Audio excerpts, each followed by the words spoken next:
The key words that we use for directions are often prepositions, called prepositions of place.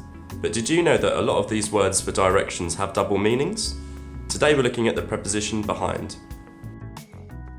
So, you get yourself into a situation when you're lost and you need to ask for directions, and you're told to go behind something. For example, the train station is behind the supermarket. But what does the word behind mean exactly?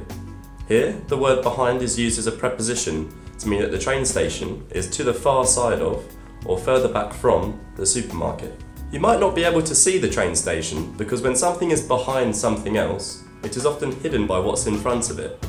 There's another way that we can use the word behind too. The word behind can also be used to mean something different, in a way that is not true to its literal meaning. The word can be used in the phrase behind someone's back. When something is done behind someone's back, it means that an action is kept secret from someone without that person's knowledge. It is not fair to someone to go behind their back. I'm not going to tell you where my brother is. I'll never go behind his back like that.